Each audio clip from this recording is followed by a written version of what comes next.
అమలాపురంలో మున్సిపల్ సర్వసభ్య సమావేశం జరిగింది. ఈ సమావేశంలో ఎమ్మెల్యే ఐతాబత్తుల ఆనందరావు పాల్గొన్నారు. మున్సిపల్ అధికారులు నకిలీ బర్త్డే సర్టిఫికెట్లు జారీ అంశంపై వాడివేడి చర్చ జరిగింది.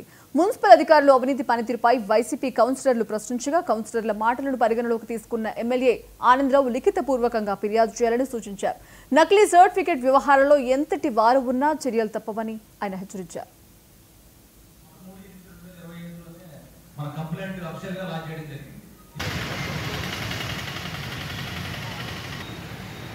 28 ఆగస్టు 2025న ఈరోజు కౌన్సిల్ సమావేశం నందు గౌరవ కౌన్సిల్ అయినటువంటి శ్రీ బుల్లినాని గారు మన జనన మరణ సర్టిఫికెట్ సంబంధించిన ఒక విషయం మీద విషయాన్ని లేవనెత్తడం జరిగింది. దాంట్లో duplicate certificates, fake certificates issue అవుతున్నాయని చెప్పని తెలపడం జరిగింది.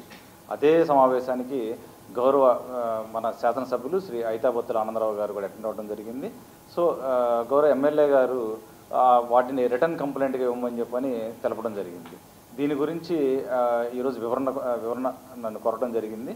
సో దీనికి సంబంధించి సెప్టెంబర్ 2024న ఫేక్ సర్టిఫికెట్ ఒక జనన సర్టిఫికేట్ గురించి ఫేక్ సర్టిఫికేట్ అన్నది బయటికి రావడం జరిగింది.